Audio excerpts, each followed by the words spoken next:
आज कार्यक्रम थिला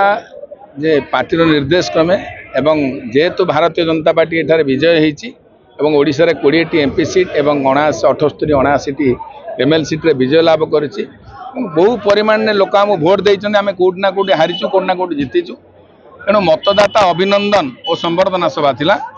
तो एठारे बैजयंत पंडा आमर यशस्वी एमपी एवं उपाध्यक्ष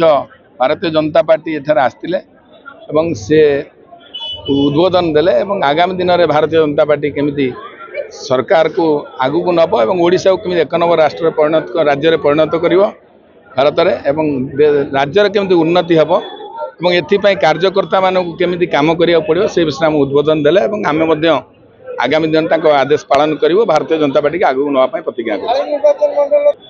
बीजेपी आभिमुख्य तो अच्छी परिवर्तन है परिवर्तन हम स्वच्छ सरकार हम राज्यर उन्नति हवा संगे आली निर्वाचन मंडल उन्नति हम जो भ्रष्टाचार सरकार अच्छी जो मूलदुआ पड़ी हटेवाई चिंता करूँ ए लोक मान भी अवदान दरकार लोक मैंने चिंता करा दरकार लोक मान भाविया दरकार जहाँ विगत दिन में कम से कम आगामी दिन को परिवर्तन करातु या कहूँ अनुरोध रखुँ।